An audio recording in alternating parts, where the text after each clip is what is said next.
Assalamualaikum warahmatullahi wabarakatuh and a very good morning. Ladies and gentlemen, as we are about to begin, please stand by. I am honored to inform the audience that the opening ceremony of the first Malaysia International Conference on Nanotechnology and Catalysis 2021 will be officiated by Her Highness Datuk Sri Diraja Tan Sri Tunku Puteri Intan Safinas binti Almarhum Sultan Abdul Halim Muazzam Shah, Tunku Temenggung Kedah.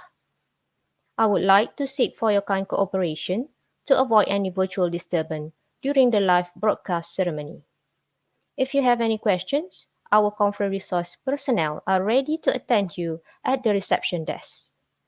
Thank you for your kind cooperation and attention. We will begin at 9 a.m.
Mengumumkan ketibaan Yang Teramat Mulia Datuk Sri Diraja Tan Sri Tunku Puteri Intan Safinas binti Almarhum Sultan Abdul Halim Muazzam Shah, Tunku Temenggung Kedah.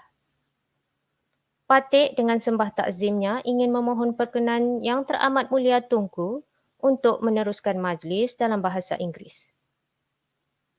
I'm pleased to announce the arrival of Her Highness Datuk Seri Diraja Tan Sri Tunku Puteri Intan Safinas binti Almarhum Sultan Abdul Halim Muazzam Shah, Tunku Temenggung Kedah.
I'm pleased to call upon Mr. Muhammad Asri Muhammad Zain to recite a dua.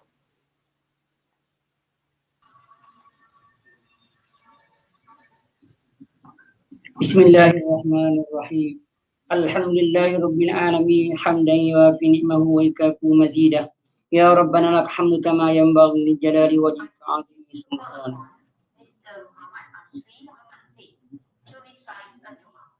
Bismillahirrahmanirrahim. Alhamdulillahirabbil alamin hamdan yuwafi ni'mahu wa yukafi mazidah. Ya Rabbana lak hamdu kama yanbaghi li jalali wajhika 'azimi sultanik.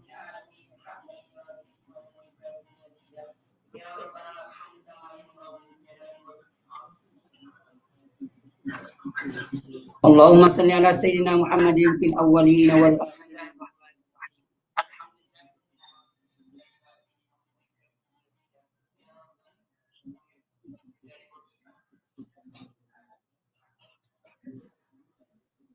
Allahumma salli ala sayyidina Muhammadin fil awwalin wal akhirin wa sallim wa radiyallahu ta'ala an sadatina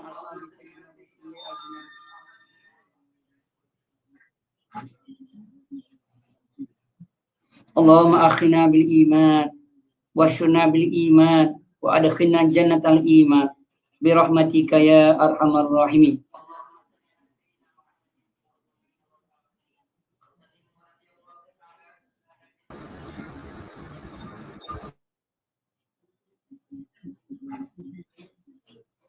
اللهم إنا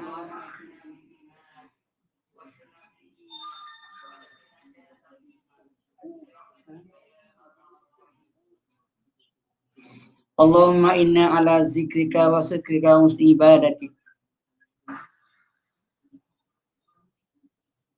اللهم إنا نسألك الهدى والتقى والعفاف والغنى. اللهم تقبل منا صلاتنا التامة واغفر لنا ذنوبنا عامة ولا تؤاخذنا.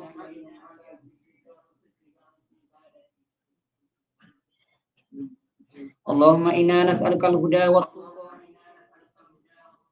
والعفاف والغنى. اللهم تقبل منا صلاتنا التامة واغفر لنا ولا تعذبنا يوم القيامة إنك على كل شيء قدير. اللهم إنا نسألك الهدى اللهم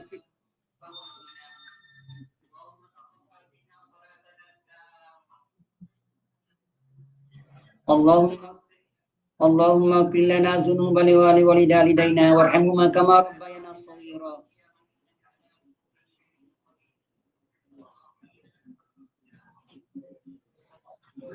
اللهم أحينا بالحياة العلماء وموتنا بموت الشهداء واشرنا بالزمرة الأولياء وادخلنا جنة الأنبياء عليهم الصلاة والسلام.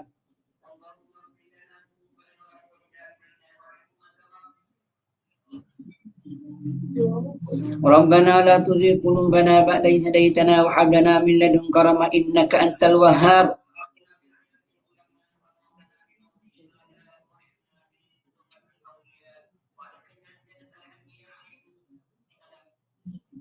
ربنا آتنا في الدنيا حسنة وفي الآخرة حسنة وقنا عذاب النار. وصلى الله على سيدنا محمد وعلى آله. ربنا آتنا في الدنيا حسنة وفي الآخرة حسنة وقنا عذاب النار. وصلى الله على سيدنا محمد وعلى آله وصحبه أجمعين.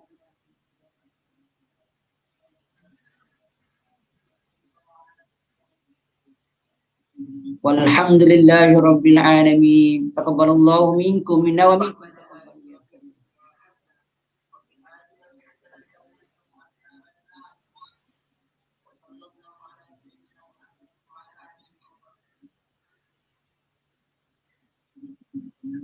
والحمد لله رب العالمين.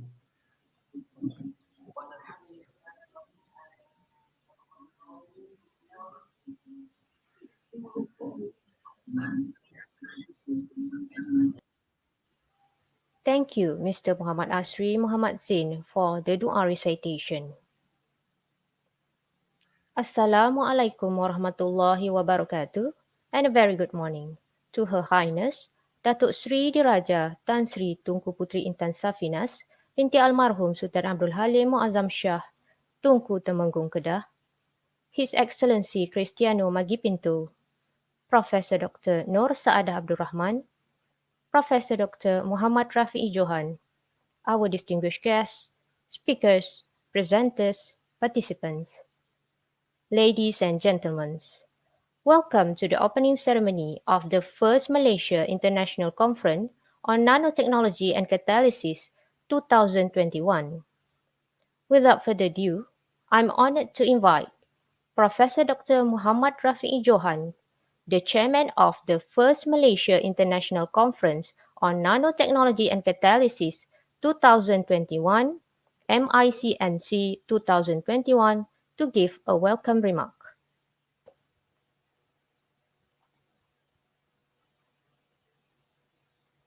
Bismillahirrahmanirrahim. Assalamualaikum warahmatullahi wabarakatuh, and very good morning. Her Highness Datuk Sri Diraja Tan Sri Tunku Puteri Intan Safinas binti almarhum Sultan Abdul Halim Muazzam Shah, Tunku Temenggung Kedah, His Excellency Mr. Pietro Tombacini, Ambassador of Italy, Her Honorable Professor Dr. Nur Saada Abdul Rahman, Deputy Vice Chancellor, Research and Innovation, University of Malaya, Dr. Nur Alia Hamizi, Director of MICNC 2021, distinguished guests, ladies and gentlemen, on behalf of Nanotechnology and Catalysis Research Center, NanoCat, and the organizing committee, it gives me a great pleasure to welcome you to the first Malaysian International Conference on Nanotechnology and Catalysis, MICNC 2021. It is high time that such an event took place to highlight the remarkable fundamental discovery and application which nanotechnology and catalysis make in so many areas of human life. This event is supposedly to take off last year at the beautiful Langkawi Island in conjunction with Malaysian Vision 2020. Unfortunately, because of the COVID-19 pandemic, this event has to be postponed to this year. We continuously pray and put a high hope until to the last minute that this event can be held physically in Langkawi so that the real interaction among the participants can take place and the effect will be last longer. However, the pandemic is still with us and we have no choice but to go fully virtual. Ladies and gentlemen, distinguished guests, since the inception of NanoCat as University Malaya's Center of Excellence in 2012, its mission is to be the world-leading research center in nanotechnology and catalysis. The research output of NanoCat span from fundamental knowledge towards application in the real life. Our focus is not only limited to be at the frontier of knowledge, but also emphasize on the impact of the product invention and knowledge discovery to the human society and world problem. We are working closely with many universities, local, regional, and international, government agencies, and industrial sectors to share the expertise in solving their problems. Many top international companies like Petronas, Hartalega, Oleon had a successful project with NanoCat. It is in our strategic plan to draw more companies to come to NanoCat in future. Ladies and gentlemen, distinguished guests, one of the keystones for recognizing top scientists or leading research center is through their publication. This is fundamental and a must and cannot be compromised. In the current practice, we will submit our papers in priority to the top-tier Q1 ISR journal. With 13 academic staff in NanoCat, our paper per staff ratio is among the highest in the university. But journal publication now is so expensive and looks like a business. Besides Nature and Science as a world-leading top journal, ACS, RSC, many journals now opted for open access. If you don't have money or funding, you are not accessible to this journal. In the long term, this is not conducive, especially for the younger staff. So to be sustainable and continue the momentum, we do feel that we need to have our own journals, which can be a platform for our academic staff, students, and researchers to publish their papers. This is the birth of Malaysian Nano International Journal and Malaysian Catalysis International Journal. We set a target that after 2 volumes of publication, we will apply for Scopus Index and subsequently for ISI Index. The launch of MNIJ and MCIJ by Her Highness Tunku Temenggung Kedah marks a significant event in the journal's inception. It is one of the important milestones. Our aim is to elevate them as one of the leading ISL journals with the most impactful and highly cited publication. MNIJ and MCIJ will play a pivotal role as a platform for frontier of knowledge and become a catalyst for the growth and advancement of scientific and technology, particularly in Malaysia and ASEAN region. Ladies and gentlemen, distinguished guests, MINC 2021 provide a valuable opportunity for research scientists, industry specialists, and decision makers to share experiences. We have 3 plenary speakers, 11 keynote speakers, 36 invited speakers, and 92 oral presenters from all over the world. A glance through the list of presentations planned for the next 3 days revealed the amazing diversity of this fundamental knowledge and application. I'm grateful to the many experts who have come to share their knowledge. Besides that, MINC 2021 offer a platform for booth exhibitor and poster session. Furthermore, a networking among the participants is also available. This will compensate what the physical conference can be done. Ladies and gentlemen, distinguished guests, I'm fully grateful and thankful to Allah Almighty, the most merciful and compassionate, for His blessing. I would like to thank Her Highness Datuk Seri Diraja Tan Sri Tunku Puteri Intan Syafinas binti Almarhum Sultan Abdul Halim Muazzam Shah Tunku Temenggung Kedah for officiating this conference and launching the journals. I would like to thank His Excellency Mr. Pietro Tombacini, Ambassador of Italy and representative of Abdul Salam International Center for Theoretical Physics, for the generosity to partly sponsor this conference. This reminds me 11 years ago when I was a visiting scientist at ICTP. They were sponsored me the flight tickets, meal and accommodation, directly flight from KLIA to Venice, and I took a train from Venice to Trieste. And to Prof.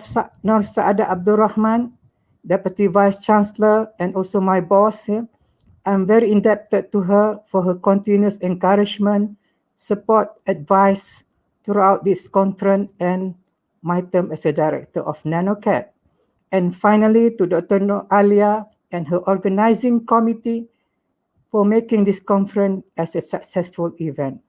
Ladies and gentlemen, distinguished guests, I'm sure you will have fruitful and rewarding exchanges in the next few days.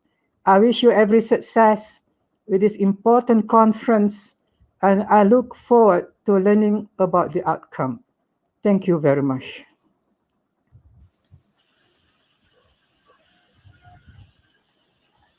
Thank you, Professor Dr. Muhammad Rafi Johan. I am now honored to invite Professor Dr. Nur Saada Abdul Rahman, Deputy Vice Chancellor, Research and Innovation, University Malaya, to give a conference remark.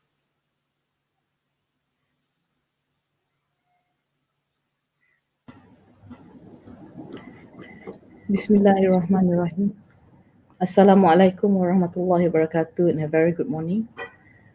Her Highness Datuk Sri Diraja Tan Sri Tunku Puteri Intan Syafinas binti Almarhum Sultan Abdul Halim Muazzam Shah, Tuanku Temenggung Kedah, His Excellency Mr. Cristiano Magipinto, Italian Ambassador to Malaysia, as well as representative of the Abdul Salam Center for Theoretical Physics, Professor Dr. Muhammad Rafi Johan, distinguished guests, ladies and gentlemen. Firstly, I would like to extend my deepest gratitude to all esteemed guests and delegates to the first Malaysia International Conference on Nanotechnology and Catalysis. I would also like to congratulate our NanoCat Research Center for their organization of the first Malaysia International Conference on Nanotechnology and Catalysis, MICNC 2021. I'm happy to be at this event today, as it is indeed a meaningful occasion. It takes great effort to bring all professionals around the globe together to share experiences, knowledge, and evidence-based practices in nanotechnology and catalysis We hope that this platform can help to open up more opportunities, spark new ideas, and promote new collaborations in research, particularly involving nanotechnology and catalysis, inshallah.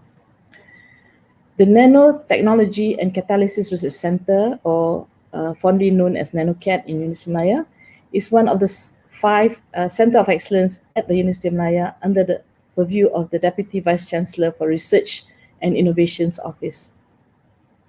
Its members are amongst the prolific researchers in their productivity, particularly in their publication as well as in organizing academic events.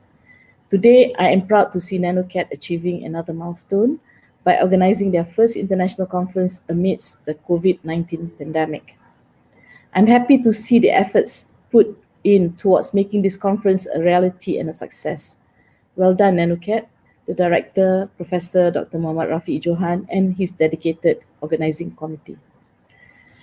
Your Highness, distinguished guests, ladies and gentlemen, I always believe that the objective of a research is not just for the researchers to publish their results in a paper, but also to engage in healthy academic discussion and high-level debates for further understanding of science of the research output.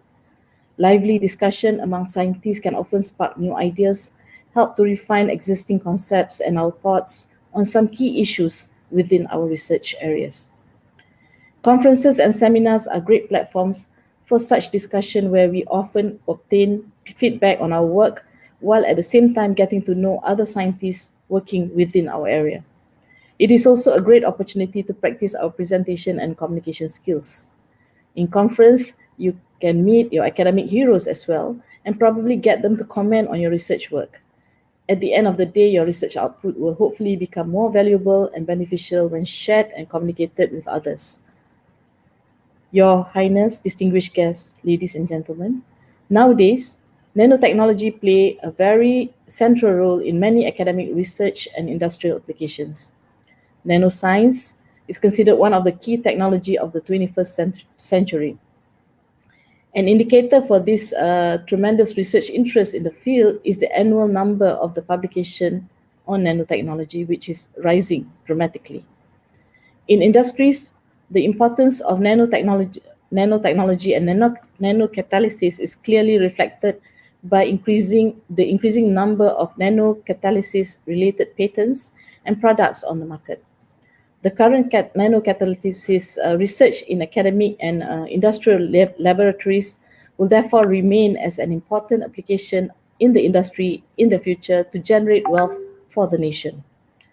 Thus, the organization of this conference is very significant and timely.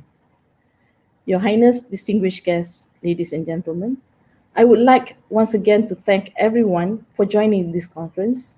I hope everyone will have a fruitful sharing and gain invaluable insights and knowledge from the experts and colleagues you meet in this conference. I hope that everyone walks away with from this conference with valuable input and will be able to enhance their research for the benefit of the society. Congratulations, NanoCat. I wish everyone a successful conference, inshallah. Wabillahi taufiq wa hidayah. Assalamualaikum warahmatullahi wabarakatuh. Thank you.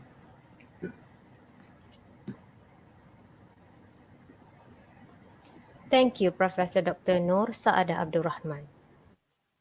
Next, I'm pleased to invite His Excellency Cristiano Magipinto, Ambassador of Italy in Kuala Lumpur, a representative from the Abdus Salam International Center for Theoretical Physics, ICTP, the MICNC 2021 co-sponsor, to give his speech.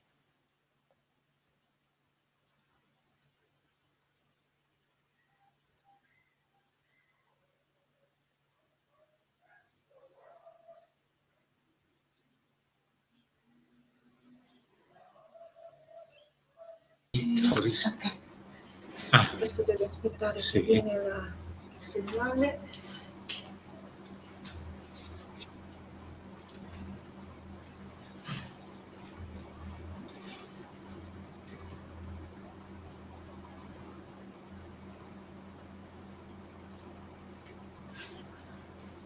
Io arrivo adesso, forse devo parlare adesso. Good morning. Good morning. This is Cristiano Maggipinto. I'm not present with you physically, as you can see, but I'm present with you virtually. I have the ambassador of Italy in Kuala Lumpur, and I represent, in this case, one of the sponsors of this event, which is the International Center for Theoretical Physics in Trieste, which is a very important scientific center hosted by Italy in the city of Trieste in northeastern Italy. I'm very honored to be at this event with you today. And let me start, since yesterday was August 31st, to congratulate Malaysia for the 64th anniversary of its independence. We have, of course, joined the celebration for this very important event, and we would like to wish to this wonderful country all the best and all success, also in the scientific field. I would like to thank the organizer of the first Malaysia International Conference on Nanotechnology and Catalysis for inviting me to offer these remarks today. In particular, I would like to thank the chairman of the conference.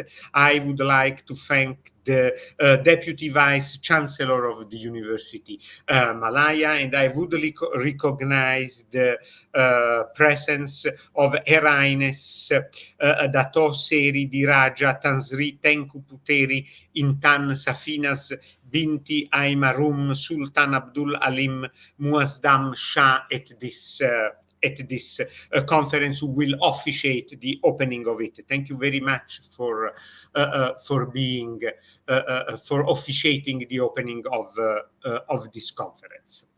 I'm very happy to be here, because this is an occasion also to highlight the importance of scientific cooperation between countries, and the importance of scientific cooperation in particular, in this case, between Italy and Malaysia.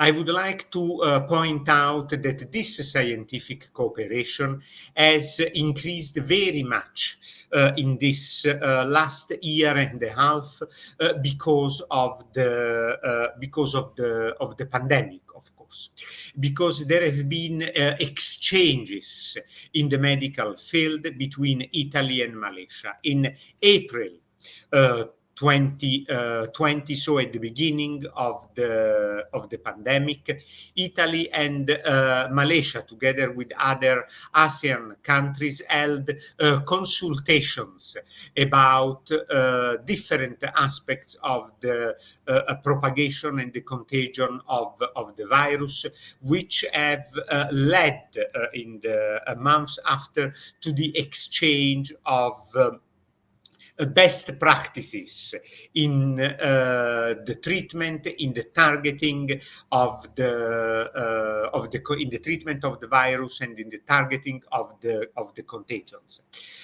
This has been very important and appreciated, and I would like to stress the fact that Italy stands with Malaysia in fighting this virus, and in offering Malaysia and ASEAN countries cooperation so that they can overcome the crisis which has been determined by COVID-19. But The cooperation between Italy and Malaysia on the scientific field extends, of course, also to other sectors, and I would like to mention here one very important sector, which is in the field of information technology, the sector of cyber security, which is,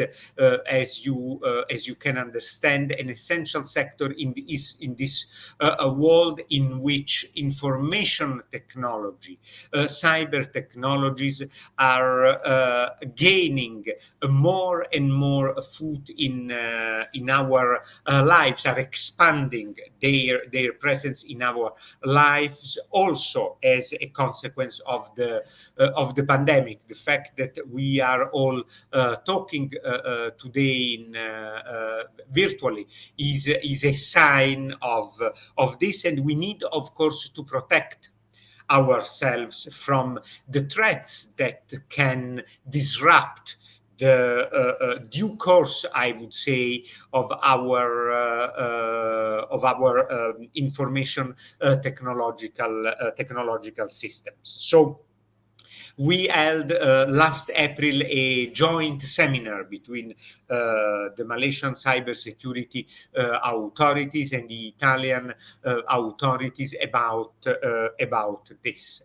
Cooperation between Italy and Malaysia in the scientific field is active also in the aerospace field. Italy and Malaysia are negotiating a memorandum of understanding on the cooperation. The Italian Space Agency and the Malaysian Space Agency are negotiating a memorandum of understanding on the cooperation on this other very important sector, which is the aeronautical and space sector. All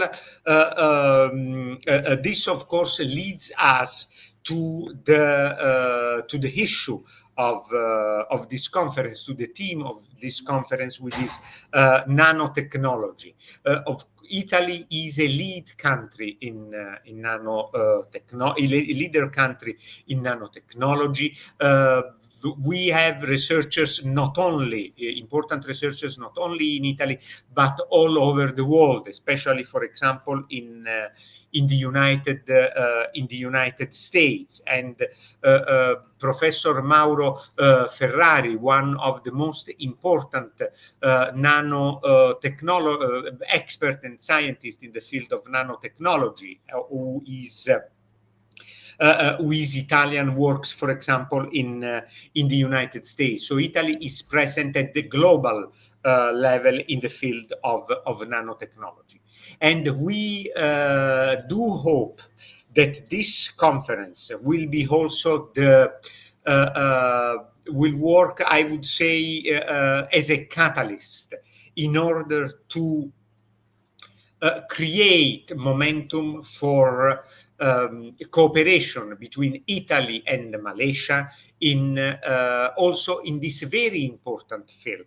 An important field which has application. Of course, I'm not absolutely not an expert on this, which has applications in many different fields, in aeronautics, in space technology, but also, for example, in medicine. Nanomedicine is essential. The research in nanomedicine is essential and is showing us how nanotechnologies could help us to in the treatment of many different diseases and in fighting effectively these diseases, for example, all kind of tumors, cancers, and so on. Of course, we don't have to. We have also to take into account the, I would say, the industrial and development aspects of nanotechnology, which are very important. The application of it is essential also for the industrial and for the economic development of our countries. And also from this point of view, Italy is ready to cooperate with Malaysia in developing Malaysian resources in this field. As you know, Italy is a country which is ready to share technology with other countries, and of course also with Malaysia, to share know-how and to train Malaysians also from this point of view. So I think that this is an all new field that is open to cooperation between our two countries, and I think also that the fact that Malaysia is hosting in this period the first conference of nanotechnology and catalysis is, I would say, a testament to the proactivity of and to the resilience of the Malaysian scientific community, also in a difficult situation like the present one, characterized by the limitation of the virus.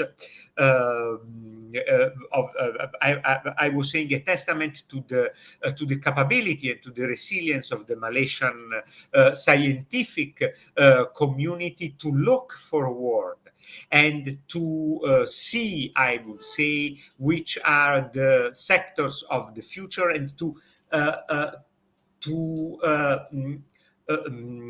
promote research and development in these sectors. And of course, as I said, Italy stands ready to cooperate with Malaysia from this point of view. So thank you very much for hosting us to this conference. Thank you again to the International Center for Theoretical Physics of Trieste, which has sponsored this event, and be sure that we are ready to cooperate, and we do hope, and we are sure, as a matter of fact, that this conference will open new avenues of cooperation between not only the International Center for Theoretical Physics and Malaysia, but between Italy and Malaysia in this very important field. Thank you very much again.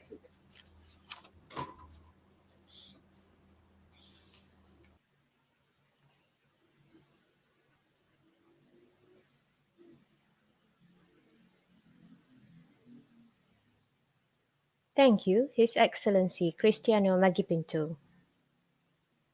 I herewith very pleased to honorably invite Her Highness Datuk Sri Diraja Tan Sri Tunku Puteri Intan Safinas binti Almarhum Sultan Abdul Halim Muazzam Shah, Tunku Temenggung Kedah, to give the officiation remark and join by the conference inauguration.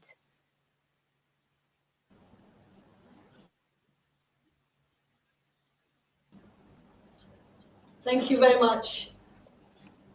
Bismillahirrahmanirrahim. Assalamualaikum warahmatullahi wabarakatuh, and a very good morning. His Excellency Cristiano Magipinto, the Ambassador of Italy in Malaysia. Professor Dr. Nosaadah Abdul Rahman, Deputy Vice Chancellor, Research and Innovation, University of Malaya. Professor Dr. Muhammad Rafi'i Johan, Chairman of MICNC 2021. Ladies and gentlemen, esteemed guests, Alhamdulillah, let us extend our sincere gratitude to Allah subhanahu wa ta'ala for giving us the opportunity to be here today for the first Malaysia International Conference on Nanotechnology and Catalysis, MICNC 2021. I would like to bid all of you, especially our overseas speakers and participants, selamat datang and welcome. Congratulations to the organizers in making this conference a success. It has come to my knowledge that this event is the biggest international event that has ever been organized by the NanoCat Research Center at University Malaya. I am therefore very honored and pleased to have been able to be a part of this unprecedented event. Ladies and gentlemen, I remember receiving this kind invitation to officiate the conference some months ago amidst this COVID-19 pandemic. The conference was tentatively planned to be held in Langkawi Island, Kedah, Darul Aman, my beloved state. I truly appreciate the enthusiasm of the conference in Langkawi. If you look at the conference brochure and website, you can see that the beautiful landmarks of the Langkawi Islands are there in the background. And I sincerely hope that eventually for the second conference, it will be held physically in Langkawi, inshallah. People from all over the world, people all over the world are affected by this pandemic. Despite this, the learning and educating process must never stop or slow down. This virtual event initiative seems to be the most practical solution at this particular time. And my congratulations to the organizing team for being resourceful and adaptive. Ladies and gentlemen, I am both interested in both the arts and sciences. I believe that nothing in science will be valuable to society if it is not applied and communicated. This communication process is at the core of vitality and the integrity of science and the other branches of knowledge. Therefore, communication platforms such as conferences, seminars, publications, and even classes are the process of consolidating ideas and translating scientific efforts to be useful to society overall. I also believe that conferences, seminars, and intellectual discussions, such as this MICNC 2021, are important and able to assist and employ nanotechnology and catalytic technology in the development of future national programs. I hope the outputs obtained through the various studies and presentations during this 3-day conference will shed light on the issues and challenges, as well as opportunities related to community development, transformation, and human sustainability. Ladies and gentlemen, the university is a medium of free exchange of ideas, the place where ideas and theories should be challenged. Discussions will lead to curiosity, and research is a translation of formalized curiosity. Based on this principle, universities should be a source of unlimited knowledge, a treasure for human civilization. I'm proud to have University Malaya as one of the 5 research universities in Malaysia. It is the premier university in Malaysia, 3rd in Southeast Asia, and 59th in the world, according to the QS University Ranking of 2021.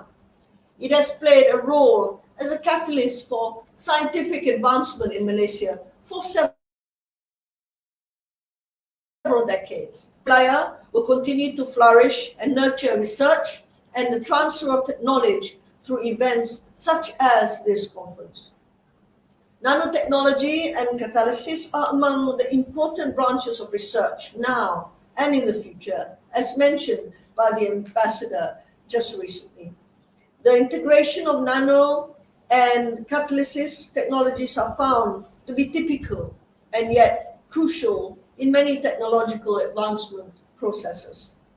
This conference translates the implications of those integrations such as medical, biological, engineering, the pharmaceutical, and other research branches. And I'm proud to see researchers from a variety of backgrounds gather during this 3-day event.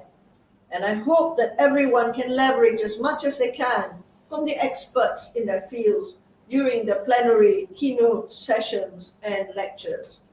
Before I conclude, once again, congratulations to the NanoCat Research Center and University Malaya for this effort. I must say, it is very commendable and should be continued in the future. Shabas to all the participants, and thank you for committing your time and energy towards this conference. I wish you all the very best and a fruitful discussion. Stay safe and remain healthy, inshallah. With Bismillahirrahmanirrahim, I hereby declare the first Malaysia International Conference on Nanotechnology and Catalysis of 2021 officially open. Wabillahi taufiq wal hidayah. Assalamualaikum warahmatullahi wabarakatuh. Thank you very much.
I herewith very pleased to again invite Her Highness Datuk Sri Diraja Tan Sri Tunku Puteri Intan Safinas binti Almarhum Sultan Abdul Halim Muazzam Shah Tunku Temenggung Kedah to officiate NanoCat Research Centre journals.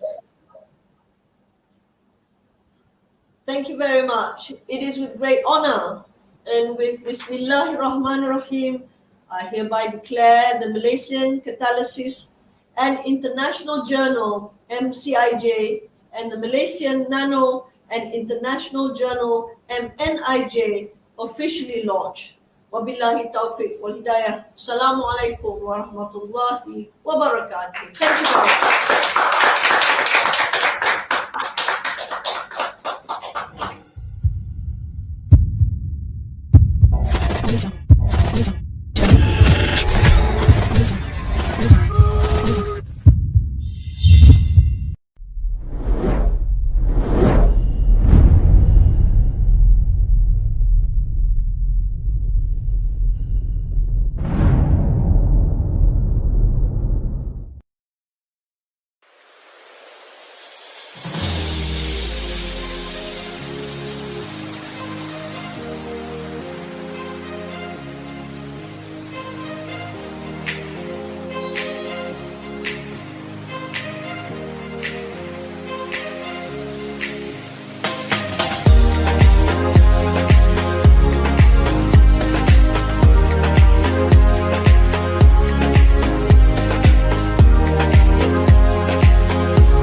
I would like to send our highest appreciation to Her Highness Datuk Sri Diraja Tan Sri Tunku Puteri Intan Safinas binti Almarhum Sultan Abdul Halim Muazzam Shah for Her Highness' willingness to officiate the MICNC 2021 conference altogether with Nanocat Journal.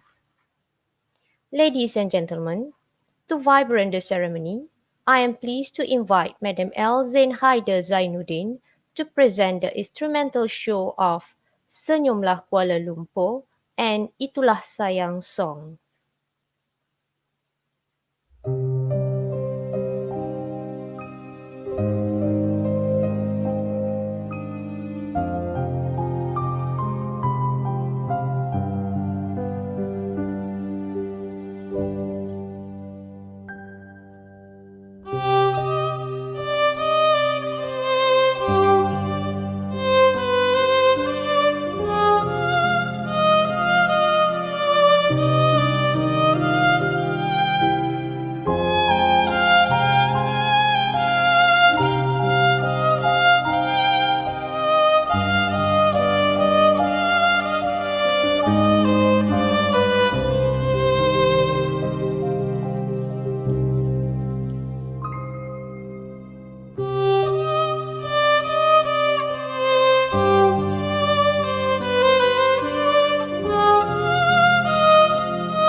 Thank you, Madam Elzin Haider Zainuddin, for the amusing violin show.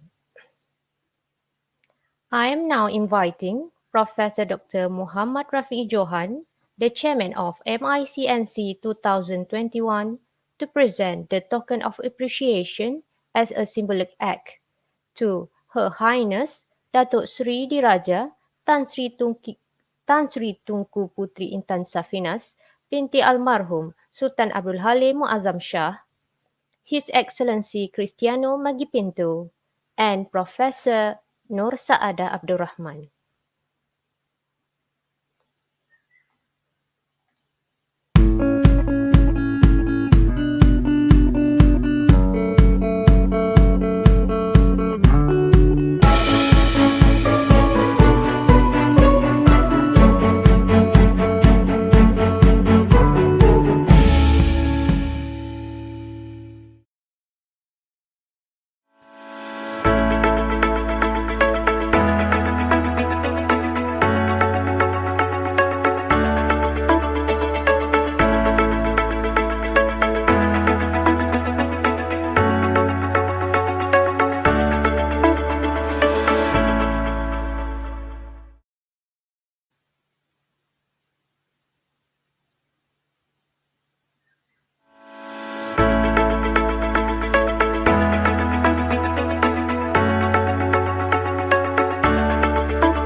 Thank you, Professor Dr. Muhammad Rafi'i Johan. I now would like to invite all the guests of honor to turn on camera for a photo session.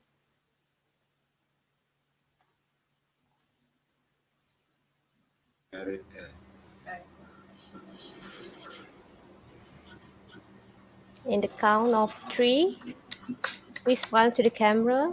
1, 2, 3. Thank you, our honorable guests.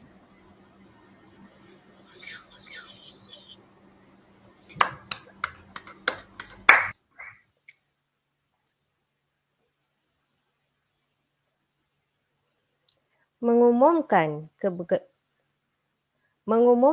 keberangkatan pulang Yang Teramat Mulia Datuk Sri Diraja Tan Sri Tunku Puteri Intan Safinas binti Almarhum Sultan Abdul Halim Muazzam Shah. I herewith announce the departure of Her Highness Datuk Sri Diraja Tan Sri Tunku Puteri Intan Safinas binti Almarhum Sultan Abdul Halim Muazzam Shah.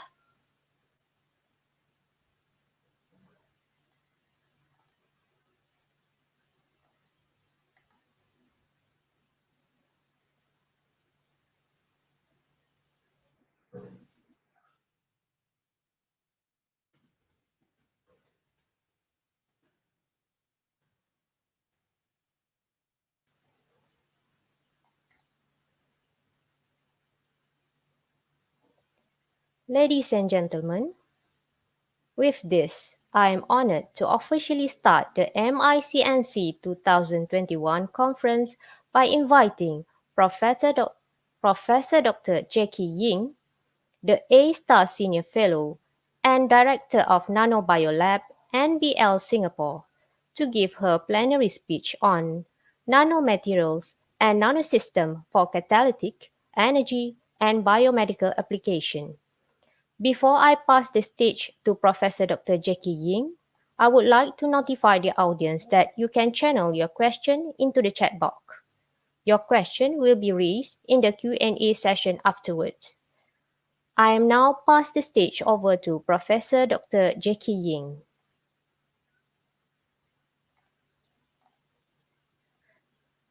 Assalamualaikum. It's a great pleasure to be here. I'd like to start by thanking the organizers for this opportunity to speak to you. Please give me a moment to share the screen.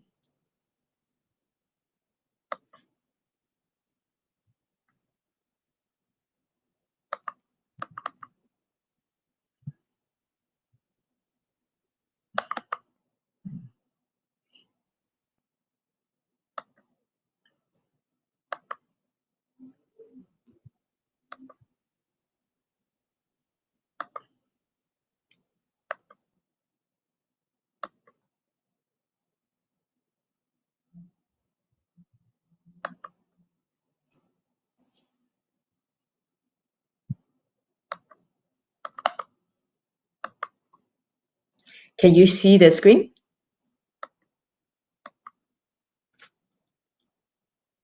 Thank you. I assume you can see the screen. What I would like to speak to you about is the nanomaterials for energy, catalytic, and biomedical applications. And I'm with the Agency for Science, Technology, and Research in Singapore, currently in charge of the NanoBio Lab. Our goal is to develop nanomaterials as a toolbox. We synthesize these materials with nano-sized features, and most importantly, we functionalize them so that we can tailor them for a variety of applications. This includes pharmaceutical synthesis, green chemistry, and energy, as well as bioimaging, biosensing, diagnostics, and drug screening. We are also interested in using them for nanomedicine, drug delivery system, three-dimensional cell culture, and controlled tissue regeneration. Although these are very different fields, the key here is that we develop a nano toolbox by introducing materials with nanometer-sized features. It could be involving a dopant, a coating, another nanoparticle, and the material could be inorganic, organic, involves nanometer-sized pores or device features. Okay?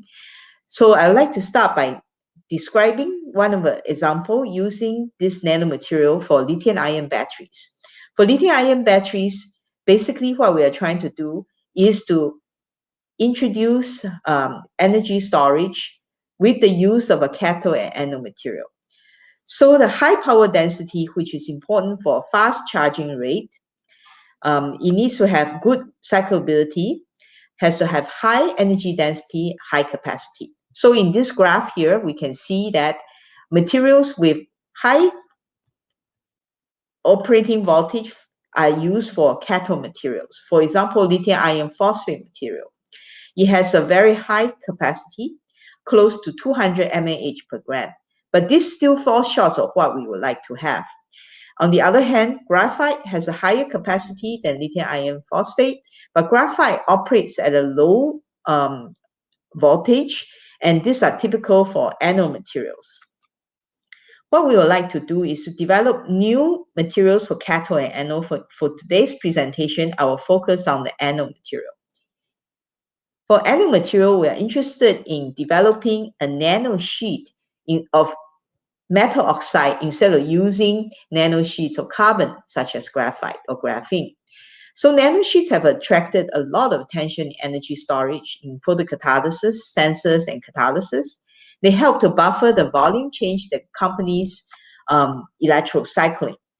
It will help us improve contact with electrolyte due to high surface area, and they also facilitate lithium ion and also electron transport, which improves the rate capability. Okay, now metal oxide nanosheets are typically prepared by exfoliation, which is only limited to intrinsically layered materials. Okay, wet chemical bottom-up approach, however, may be suitable for metal oxide nanosheet synthesis. Currently, they involve hydrothermal conditions and or time-consuming template removal. So neither of these are very easy for scaling up.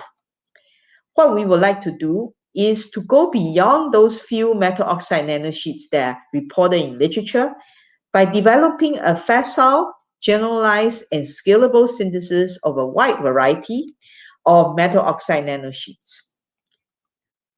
We have developed this graphene oxide planar confined growth strategy to do this. In this case, we use graphene oxide and we introduce metal oxide precursor. This was then followed by calcination in argon or air. What we end up obtaining is a metal oxide nanosheet with a controlled amount of reduced graphene oxide. Okay, so the materials can be made of materials that are intrinsically layered or non-layered. They could be binary or even ternary oxide. They are very versatile. We can control their crystallinity and the reduced graphene oxide content. And they're very simple to synthesize. They don't require any special methods like chemical vapor deposition or hydrothermal synthesis. You also don't need to have a template removal process, so they will be easily scalable. Okay. For example, we have developed binary oxide nanosheets for niobium oxide. So you can see by treating it at different temperature, we can obtain materials we control crystallinity. Starting at 500 degrees Celsius, we get very distinct peaks showing up. They are associated with the orthorhombic phase of niobium oxide. We can also use different kinds of precursors so as to control the nanosheet yield and also properties. In particular, we can see that if we use niobium etoxide, we'll get about 61% yield, which is much higher than if we use niobium chloride as a precursor. In the AFM, we can see that the material basically has a sheet thickness of about 2 nanometers. The generalized synthesis of binary oxide nanosheets can be extended. For example, we can develop not only niobium oxide, but iron, tin, nickel, cobalt, manganese, and zinc oxide. Excuse me. So these materials can again be synthesized with controlled crystallinity, as well as control crystalline size, reduce graphene oxide content and surface area by simply controlling the calcination temperature and atmosphere. In addition, we can make ternary oxide nanosheets, for example, this titanium niobate material, for the very first time. They were made with a two-dimensional confined growth strategy. The reduced graphene oxide was incorporated within these nanosheets using what we call an opposite charge method. Now, we have all this variety of metal oxide nanosheets, and then we tested them for lithium-ion battery anodes. For example, starting with niobium oxide, we noticed that when we introduce the reduced graphene oxide, we don't burn it out completely, okay, shown in blue, we can have greater stability and rate capability. Likewise, the doping will also give us improvement over the standard niobium oxide. Okay? The ternary oxide, the titanium niobate material, is definitely more stable and also give rate capability that is superior to the niobium oxide. We have found amongst the various different metal oxide nanosheets that tin oxide gives us the best performance, especially when it still has incorporated reduced graphene oxide. So these materials basically provides us with excellent performance, both in terms of capacity that is 3 times higher than graphite, and it also presents superior stability. Now I'll shift gear a little bit to talk about metal nanoparticles, which can be used for direct methanol fuel cell. So in fuel cell, you also have a cathode and anode, and you have different reactions taking place. In the anode side, we have water and methanol reacting. And on the other side, we have oxygen turning into water. And in the process, the charge is produced as electricity. So in this simple reaction, we make use of methanol to give rise to electricity generation, which can be used to power various different kinds of electronic devices. Now, the challenge is that the electrocatalyst used in the anode or cathode needs to basically significantly improve the kinetics of methanol oxidation in order for us to have better fuel cells than what is currently available. On the other hand, you need to find electrocatalysts that are methanol tolerant so that they can have very high activity and oxygen reduction. So in particular, we're very interested in developing electrocatalysts for this methanol fuel cell. And what we want to do is to look at creating better metal catalysts than what people typically use, which is platinum-based material. Now, in platinum-based material, you have a very expensive noble metal, right? And what we also see is that it has issues sometimes with the activation. What we wanted to do is to use this platinum only as a shell, and the core can be made of another material which can be less expensive. In addition, we can use this core material to basically manipulate the shape and strain effects of the overall catalyst. Okay, so for example, the core can be made of silver, nanoparticle, or a gold nanoparticle, or a gold copper nanoparticle. This material can present themselves in very specific morphology. For example, silver icosahedral is produced, on which we can then deposit platinum.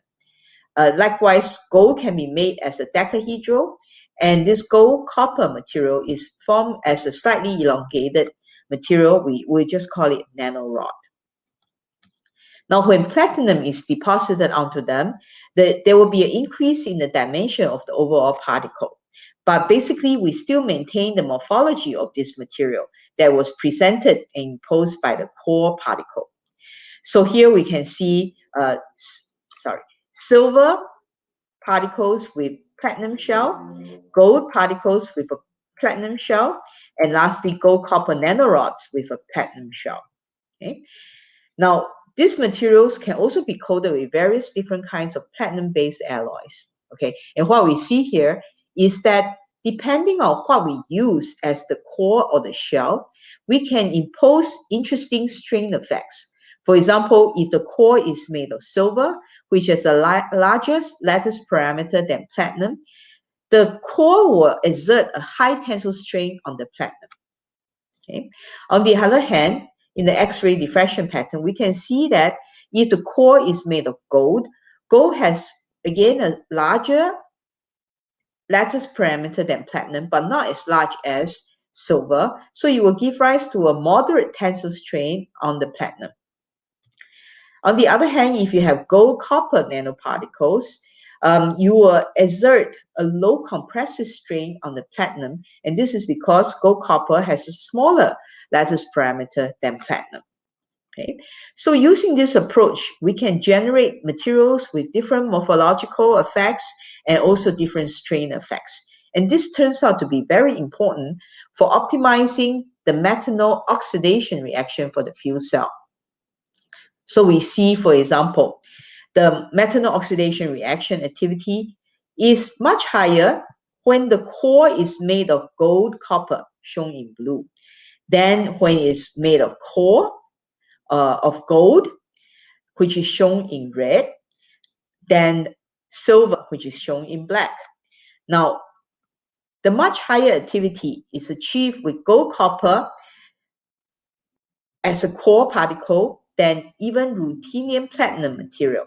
These platinum ruthenium nanoparticles also have very high surface area and small particle size, and is conventionally used for this reaction. We noticed that we were able to achieve superior activity, especially with gold copper particles as a core and platinum rhodium as a shell. Shown here, we can achieve 6 times higher in terms of catalytic activity than platinum ruthenium. And this, we believe, has to do with the fact that gold copper exerts a compressive strain on the platinum alloy shell. So this illustrates that minor changes in the way we engineer it can give rise to significant improvement, in this case 6 times higher in terms of current density that is produced. I'll now shift gear a little bit to talk about a combination of metal and metal oxide catalyst. And an example I'd like to give here is isomerization of mid-distillate paraffins. Direct isomerization of mid-distillate paraffins will be an attractive way of upgrading gasoline without increasing the aromatics content.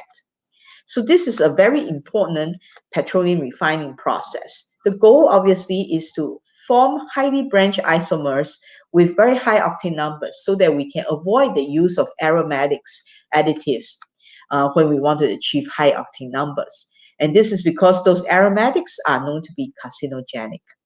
However, it is a tall order to get highly branched isomers. For example, if we want to get them through mid-distillate isomerization, typically what we see is our feed stream may be using a long-chain hydrocarbons, and these long-chain hydrocarbons tend to undergo cracking very easily. And on the other hand, if you want to form branch isomers, shown here, the monobranch and dibranch are favored when reaction takes place at low temperatures.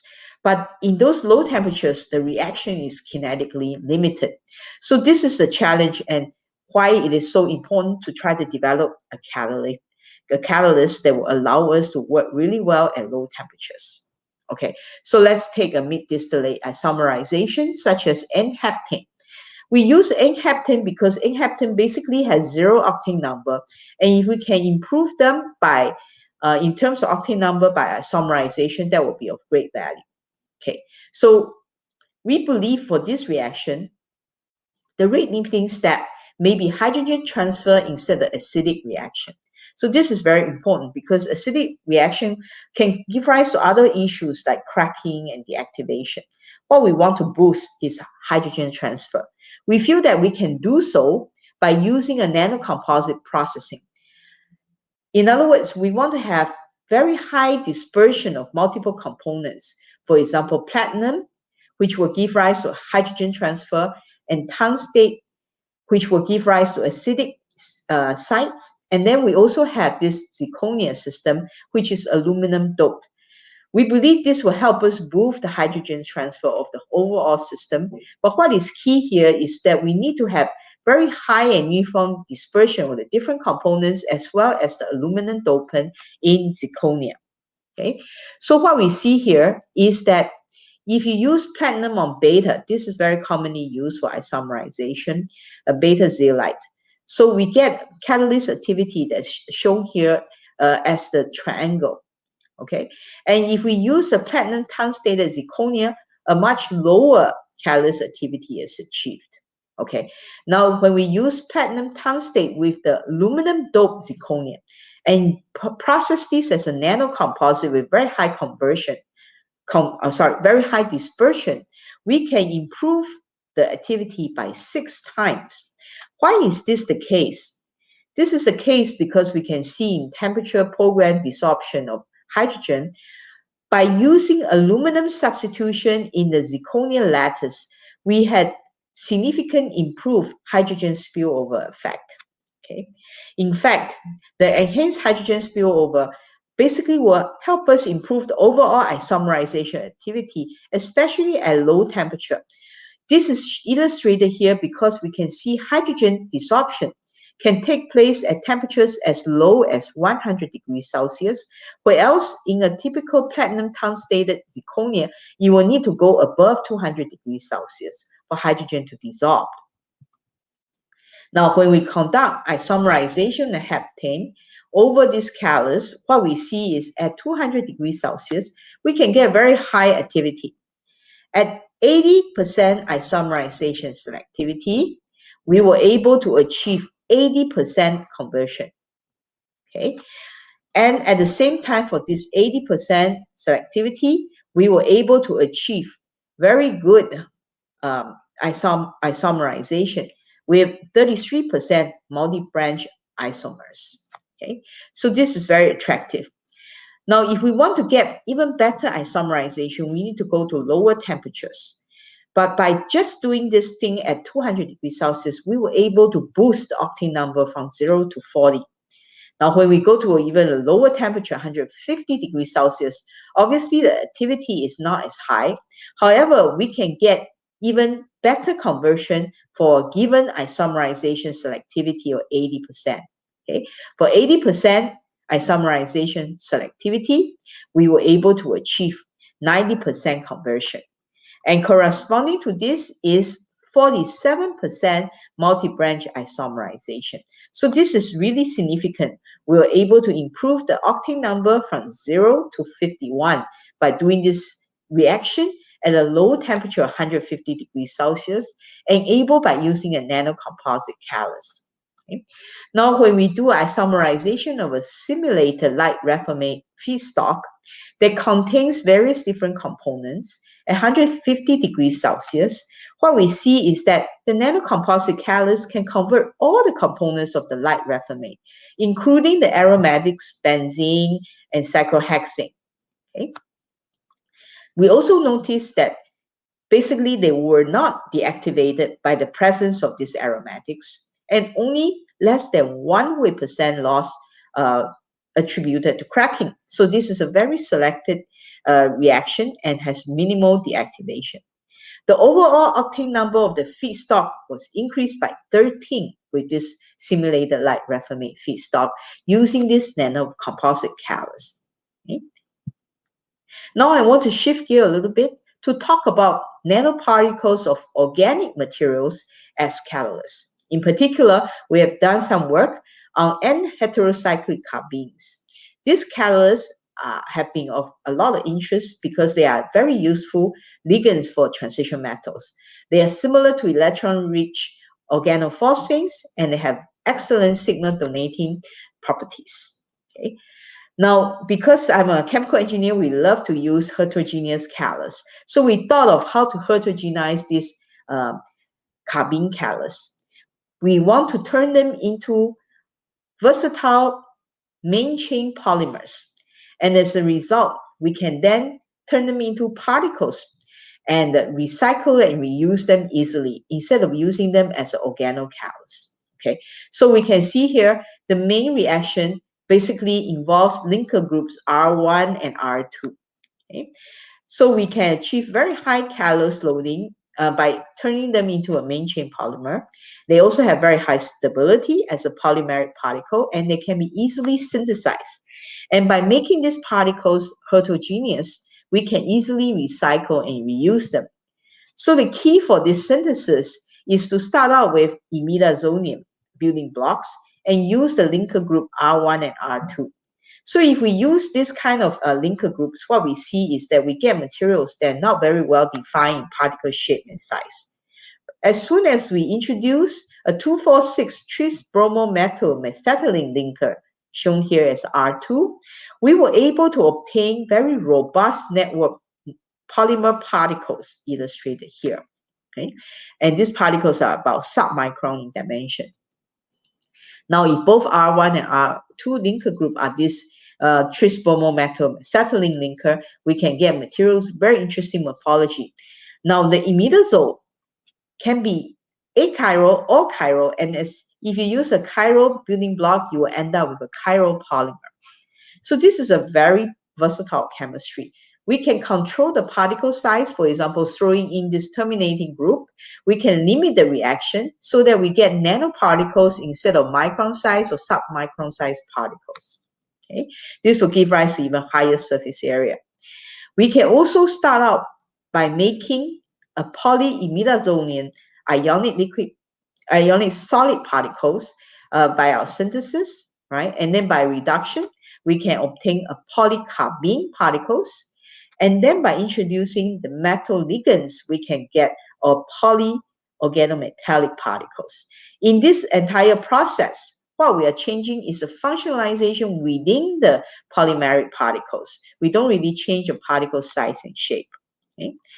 Now we can use this to do various reactions. For example, carbene with palladium has been known to catalyze Suzuki coupling reaction. In this case, we have a polymer of carbene, and with a palladium linker group, we can again catalyze Suzuki coupling reaction using a heterogenized scheme.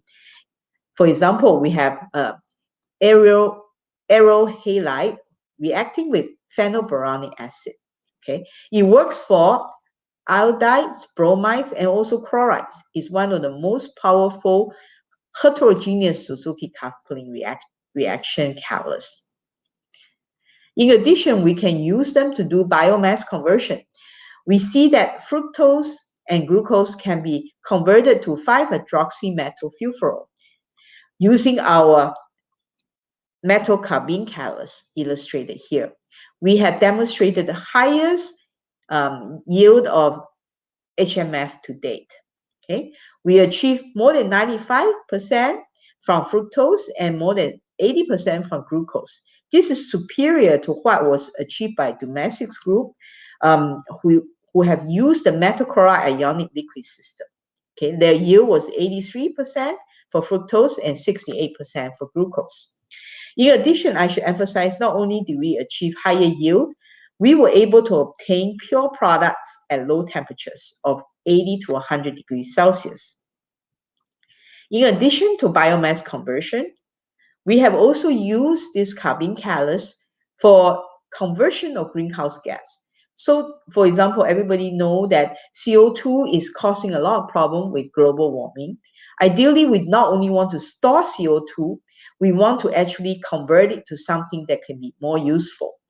So this can be done over metal complexes in hydrosilation reaction. For example, here we see a silane react with carbon dioxide, and this reaction takes place in the presence of ruthenium complex. At 70 degrees Celsius, only get 34% yield in 20 hours. So this basically is a main problem with this kind of noble metal catalyst. It is low in efficiency, requires harsh conditions, typically involving high pressures, and it is also oxygen sensitive.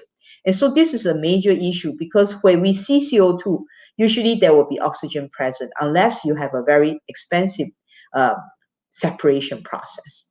And lastly, these ruthenium catalysts are very expensive. Okay, so what we wanted to do is to develop an organocatalyst involving carbene to directly convert CO2 to methanol through a hydrosilation reaction. So we see here we react CO2 with silane in a reaction that basically produces silanol and methanol. Okay, and what we see is organocatalyst shown here can be extremely effective. In addition, we can easily polymerize them to turn them into an organopolymer or heterogeneous catalyst that can be easily recycled and reused. And since they don't involve any noble metals, they are basically metal-free, oxygen-tolerant, and easily recyclable, and they work at ambient conditions and giving you more than 90% yield in 4 hours. So it's even faster and more efficient than the ruthenium catalyst. Okay? So I hope to have illustrated to you that these different kinds of chemistry involving nanoparticles can be very powerful. Now, these polymeric nanoparticles can also be used for very different applications. In our lab, we are interested not only in catalysis and energy storage, we also do quite a bit of biomedical applications. So antimicrobial agent is something that can be very important because we all know that due to the overuse of antibiotics, there's now a major issue with development of drug resistance. Okay? Over 90,000 deaths per year in the United States alone can be attributed to bacterial infection. And the misuse and overuse of broad-spectrum antibiotics have led to the rise in superbugs. MRSA basically will kill almost half of all, will basically represent more than half of all the skin infection, which is usually picked up by the patients in the hospital. Okay, and on the other hand, we also have bacterial formation on the surfaces of implanted devices and facilities, forming biofilm, which is a major problem. Okay, some of these implanted devices that lead to infection basically need a revision surgery. So the infection per year associated with the hospital stay is very significant number. In the US alone is 42,000. And what it amounts to is additional cost per person for healthcare. Okay? The treatment cost is $40 billion already in 2010. And the global market, besides for healthcare applications, is very interested in better antimicrobial agents for personal care. Okay? Now, due to the lack of new discovery, the FDA has actually offered to fast-track new antibiotics. Now, we know that whatever antibiotics is being used, unless they use a very different mechanism, they will end up with some issue with drug resistance. So we wanted to develop a very different type of antimicrobial agents. In particular, we wanted to develop these macromolecular antimicrobial agents. When we develop our polyimidazonium catalyst as a precursor for polycarbene catalyst, we notice that all this material has all these positive charges in the backbone of the main chain polymer. So this can be very attractive because it will latch on to the membranes of microbes which are negatively charged, and then it can penetrate through the microbes and killing them. Okay, so we develop various different kinds of macromolecular antimicrobial agent. Here's another example here. that has positive charges at the end.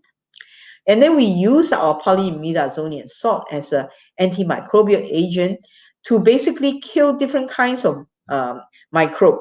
It could be gram-positive, gram-negative bacteria, and it could also be a fungus. Okay, so in this case, it destroys these fungus cells and prevent the cells from developing resistance. We can see that when the polyimidazonium salt is applied to it, it latches onto the membrane of the fungus cells, and then it basically pierces a hole through it. Okay, and as a result, the content of the cell will leach out, and it does not have a chance to develop any drug resistance. Okay. Shown here, we successfully used this polyimidazonium salt for fungal keratitis treatment. So this fungal keratitis is a major problem. That a while ago, there was some issues with contact lenses cleaning solution. And when people wear these contact lenses, they end up developing this fungal keratitis, which can lead to blindness if they're not properly treated. Okay, so you can see if you just try to treat this fungal keratitis with saline, which is a control, basically you don't kill the fungus that has invaded through the hypha into the cornea. Okay, now if you use one of the best antimicrobial agent for treating fungal keratitis, which is this fluconazole, it will kill many of these hypha, will kill many of the C. albicans that have invaded through the hypha. Okay, so you see less of these black dots. Okay, but you can see much more of these black dots has been killed. The C. albicans have been killed by using our polyimidazonium salts. So our antimicrobial agents is far more effective than fluconazole. It is also much less expensive. Okay, it's a simple polymer that can be stored at room temperature, where else fluconazole has limited storage life and need to be refrigerated. So we have demonstrated that the macromolecular antimicrobial agent that we have developed basically give rise to a broad spectrum activity through membrane disruption. It can rapidly kill different kinds of microbial pathogens, including gram-positive bacteria and fungus, as well as gram-negative bacteria. So gram-negative bacteria is particularly challenging. They give rise to major problems that basically has an issue that don't have, in many cases, a very effective antibiotics to kill them. But in our case, we're able to rapidly kill all these different types of microbial pathogens. It also precludes the development of resistance. Okay, so because of that, our work back at when we were at Institute of Bioengineering and Nanotechnology, it was named as one of the 10 world-changing ideas by Scientific American. So these materials that we have developed can be applied as particles, can also be applied as gels in a cream. They're basically non-toxic, no skin irritation, they're biodegradable when you use the appropriate linker group in there, and they're eco-friendly. They also can be introduced onto implantable devices, and they will help us prevent a biofilm formation. And currently we are looking at anti-MRSA and also anti-tuberculosis. In addition, we are looking at low-hanging fruits, whereby we can introduce them as disinfectant, preservatives in personal care products, and we have worked with Austro Nanotech to commercialize this technology. Okay. And last but not least, I want to give one quick example on how we can also use nanoparticles, polymeric-based systems for drug delivery. In this case, we want to emphasize that in drug delivery system, usually they are made of polymers like polylactic glycolic acid. They have no therapeutic effect, so the carrier itself basically need to be minimized in quantity. Okay? What we would like to do, on the other hand, is to actually develop a drug carrier, a delivery system that itself contains a therapeutic effect. Okay? In this case, then we will be able to have synergism in terms of the therapeutic effect between the carrier and the drug. So we have to look for a carrier that has such effect, as such a therapeutic effect.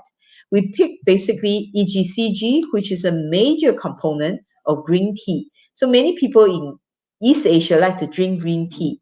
It has this catechin that is well known to be anti-cancer, antioxidant, anti-inflammatory, antimicrobial, and even anti-aging. So it has many, many benefits. It's really a God's creation, a natural product for us. Okay? And what we see is that it has a very high binding affinity to protein because of pi-pi stacking interaction between the EGCG and the amino acid with ring structure in the protein. Okay? So we can then use it to deliver a protein drug such as Herceptin, which is most commonly used for treating breast cancer.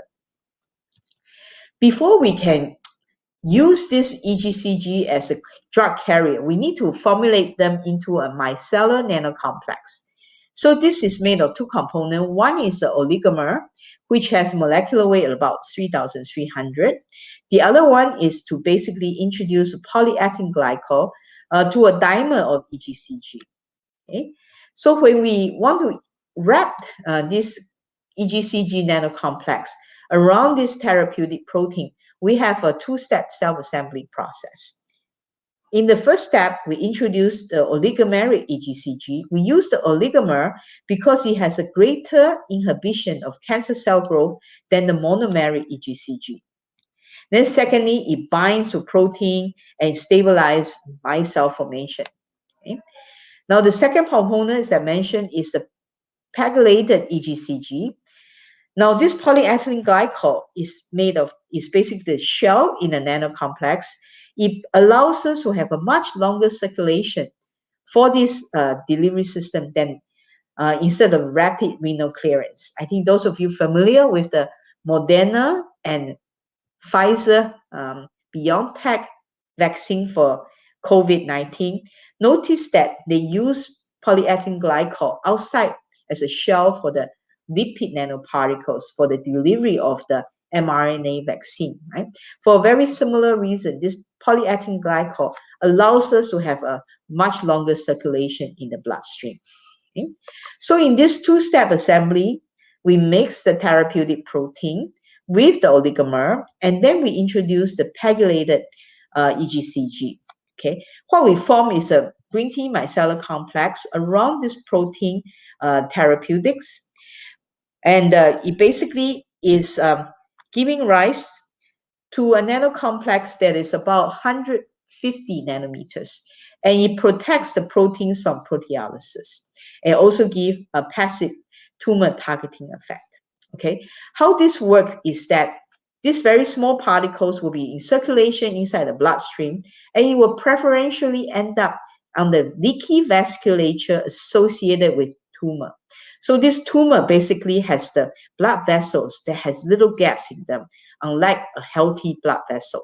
So because of these little gaps, the nanoparticles will preferentially end up there and then penetrate through them, and thereby targeting the tumor. Okay, so when we introduce Herceptin, what we want to target is basically the HER2 overexpressed cells in the tumor. So these cells are basically in the xenografted mice. What we see is that if we introduce a control, okay, basically nothing, a saline solution, the tumor size in the xenografted mice will grow 5 times as much in 35 days. This is shown in the light blue circle. If you introduce the Herceptin by itself, shown in the yellow triangle, you will have a slower growth of the tumor, but the tumor will still grow 3 times as much after 35 days. Now, when you wrap the Herceptin protein drug inside our micellar nanocomplex, shown as a red square, we see that the tumor actually will be reducing dimension and is suppressing growth throughout this entire period. So we not only retard the tumor growth in vivo, we were able to induce the cell death in the tumor. And this greatly enhanced the anti-cancer efficacy of the Herceptin on its own. Okay? So this is very exciting. And what we try to do is to try to understand what happens here to test whether our hypothesis is indeed the case. Shown here is the biodistribution in mice. We see that Herceptin by itself, shown in gray, basically ends up in the tumor, but even more of it end up in the kidney and liver. Okay, this is shown in gray. So this is basically a major problem. They end up in our vital organs and damages our organ, besides just going to treat the tumor, right? So it has horrible side effects. Now, on the other hand, when the Herceptin is wrapped inside the micellar nanocomplex, shown in green, you see that most of it end up in tumor from our passive targeting effect by using the nanoparticles. The Herceptin nanoparticles selectively accumulated and in fact penetrated the tumor, shown in the histology. Okay. In addition, we also show that Herceptin in the micellar complex has much longer circulation in the blood. Okay, the blood half-life, it was increased by 20 times using the Herceptin encapsulated in micellar complex, where else the Herceptin by itself goes in and then basically comes out from the kidney very rapidly. So it doesn't really give the full benefit of the drug. Okay. Now we see that it is very powerful in delivering Herceptin and also other protein drugs. We then decided to look at using this EGCG micellar complex for delivering other kind of drug. In this case is sutininib. Sutininib is a small molecule drug. It is one of the very few drugs that work for targeting renal cancer, gastrointestinal cancer, and also pancreatic cancer. And what we see here is that this small molecule drug developed by Pfizer is very expensive. You need to be administered daily. Okay, so this is really a pain. If you know of people who suffer from cancer, who have to go for this chemotherapy, you have to, sometimes they are so weak and you still have to wheelchair them in to do this daily administration. And it's very, very expensive. We're talking about $7,000 per month. And it has horrible side effects because all these drugs kills all the replicating cells. So your hair will drop out. You have terrible side effects with nauseating and other things. Okay. So what we have done here is animal studies with a renal carcinoma cancer, xenografted mice. Okay, we see that if you don't administer any drug, shown in green, this is a control. The tumor size in the mice will grow very rapidly. This is a log graph. Okay, and if you just administer sutininib by itself on a daily basis, shown in red, you will reduce the tumor size. But after the end of treatment in week 5, you see the tumor size grow very rapidly again. Okay, now if you introduce sutininib in our micellar nanocomplex, shown in black, what happens is you are able to shrink the tumor size significantly. And even after the end of treatment on week 5, it continues to suppress the growth of the tumor. Okay, so what we can see is very clearly the sutininib micellar nanocomplex show a much higher therapeutic effect than conventional administration of sutininib by itself. And what I should emphasize is that we were able to use a much smaller dosage to accomplish this effect, 7 milligram per kilogram of mice instead of 60 milligram per kilogram of mice. Okay, and also we can administer less frequently, twice weekly instead of daily. So we can save a lot of cost of this very expensive drug. And more importantly, it can give patients better quality of life. It doesn't need to be administered so frequently, and you will also have much less side effect. Okay, so this technology is now in a spin-off from our lab called Green Tea Biomed, and they are in the process of scaling up and also do various different studies in larger animals. And we hope that this will be used to encapsulate different kinds of drugs so that it can help the treatment, in particular for cancer patients. Because of the time constraint, I'm not going to move on to the conclusion slide. And what I want to show you is that we are able to develop a toolbox of nanomaterials. And these nanomaterials basically can be functionalized and targeted towards different applications that ranges from drug delivery system, such as the green tea micellar nanocomplex, nanomedicine, such as the antimicrobial agents. It is also being used for various biomaterial and cell culture substrates for stem cell, tissue engineering, and regenerative medicine applications. In addition, in our lab, we have also been developing these nanomaterials for biosensor, nanoprobes, and various different assays and molecular diagnostics, including for dengue, Zika, COVID-19, and more recently, we have been using them for drug and food screening and testing. And last but not least, for this conference, I hope to have illustrated to you how we can use these nanomaterials for battery, fuel cell, catalyst applications. And I didn't have time, but nanoporous materials and can also be used as absorbents and also as catalysts. Okay? I'd like to end by thanking the people whose work I presented here, the students and postdocs who have worked with me over the years. In particular, Ayman, who has worked on the nanosheet for the battery application, and also Ju Yung Chong, who has worked on the green tea micellar nanocomplex, and Norina Abubakar, my colleague, who is a director of administration for our lab. And last but not least, I'd like to thank NanoBio Lab and Agency for Science, Technology and Research in Singapore for funding this work. Thank you very much for your attention. I'll be happy to answer any questions.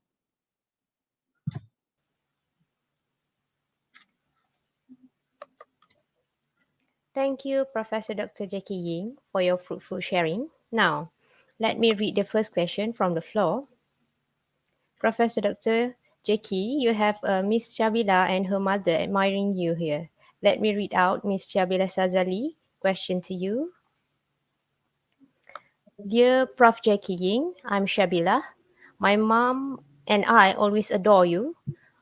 Please, if you can share with us today, important lesson learned in your life as a whole.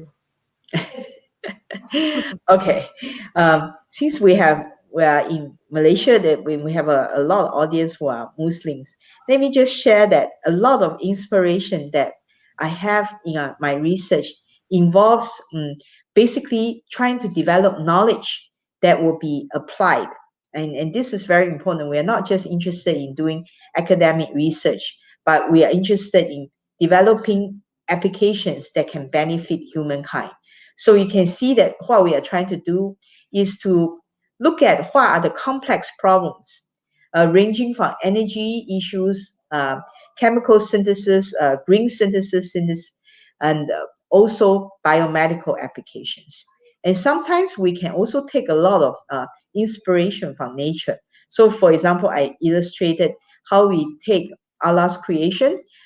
This green tea major ingredient is catechin, and we try to use that to enhance the way that we deliver chemotherapeutics. And we believe this basically gives rise to much better treatment of chemotherapeutics, more effective and also less side effects. So we hope that this kind of work will benefit people in many different ways. Thank you. Thank you, Prof. Thank you, Ms. Shabila Sazali. Next question is from Ms. Lia Zaharani. Dear Prof. Jackie, I'm Lia Zaharani. May I know, is there any best method to produce very pure catalyst? Very pure catalyst can be synthesized certainly in our lab. So there's no issue. I think the key is really you want to make materials that are very highly functionalized, sometimes with nanometer size features, sometimes with very high dispersion.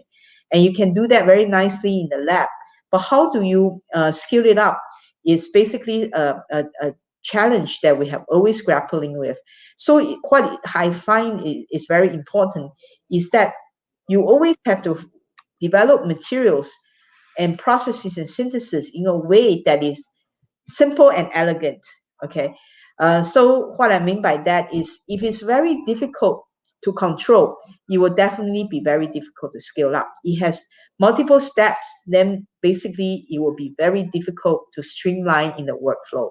So the key here is really try to develop simple chemistry that work beautifully. And so this kind of words are always easier said than done. But this is what we strive for. In the synthesis, we try to develop materials and classes of materials that will give us interesting properties. And from there, we then add functionalities. And so this is an important concept for building up complexity and strategy without turning our synthesis into something that is extremely complicated. Thank you, Prof. Our next question is come from Dr. Rika Rahman Nasaruddin. Thank you for the great talk, Prof. Jackie. I'm Dr. Rika from IIUM. My question is, for your study in alloy bimetallic or multimetallic nanocrystal, most of the time, the enhanced catalytic activities of the alloy nanocatalyst is due to the synergetic effect among the metals. What is the main reason for the synergetic effects, especially in your studies? Okay, that's a very good question. So for that system, if I can illustrate, basically when you have more than one component, the interaction between this component basically allows you to manipulate the key component. So for example, the key component in the electrocatalyst is platinum or platinum alloy. So by themselves, you can use alloy to try to change the lattice parameters and features like that. And when you change the lattice parameters, then it will affect how the different species in the reaction is absorbing onto the catalyst and is dissolving from the catalyst. Now, another way that we can manipulate things in that case is to use the core shell nanoparticles. When the lattice parameter of the core is larger than the shell, then it exerts a tensile strain. When it is smaller, it creates a compressive strain. So it has a way to artificially change again the parameters, the lattice parameters of the shell, which is a platinum alloy, on top of the surface of the core particle. So this kind of synergism requires very high dispersion. In particular, we found that we cannot have more than 3 layers of the platinum or platinum alloy on top of the core. If it's more than 3 layers, then the effect of the core is no longer so prominent. Okay, so this kind of synergism basically involves a dispersion effect. Having them done at the nanometer scale is critical for us to harness that effect. Okay, and the second example was basically the dispersion of aluminum in zirconia before you introduce the tungstate and also the platinum.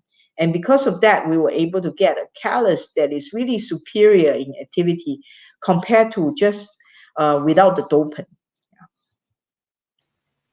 Okay, Prof. This is a sequent question from Dr. Rika Rahman. Yes. Was this mainly due to the change in the electronic structure of the overall nanocatalysis or the overlapping of atomic orbital, which improved the electron transfer? If yes, what will be the best way to confirm this justification? Yes, if we go back to that original paper, you will see that we did a lot of studies on how the electronic structure changed. For example, you can investigate that by looking at XPS, X-ray photoelectron spectroscopy. Okay, and so yes, they definitely affect how the electron transfer, and also I think it's the way the spacing of how species are absorbed onto the surface also is affected by the lattice strain. Okay, so the lattice strain effect is very prominent. Okay, okay, Prof. I will catch another question from Madam Afrin Jahan. Dear Prof. Jackie, it is a pleasure to have you among us. I would like to know whether there is any definite method for controlling the size of nano while converting a microparticle to nano. I think you're referring to the polyimidazonium catalyst and polycarbene catalyst, right? When we introduce a terminating group, you can basically prevent the particles from growing too big. And so you end up with a nanoparticle instead of microparticle. And this is for basically the polymer synthesis from a single molecule, right? Now, for the nanoparticles of inorganic material, there are many tricks to do this.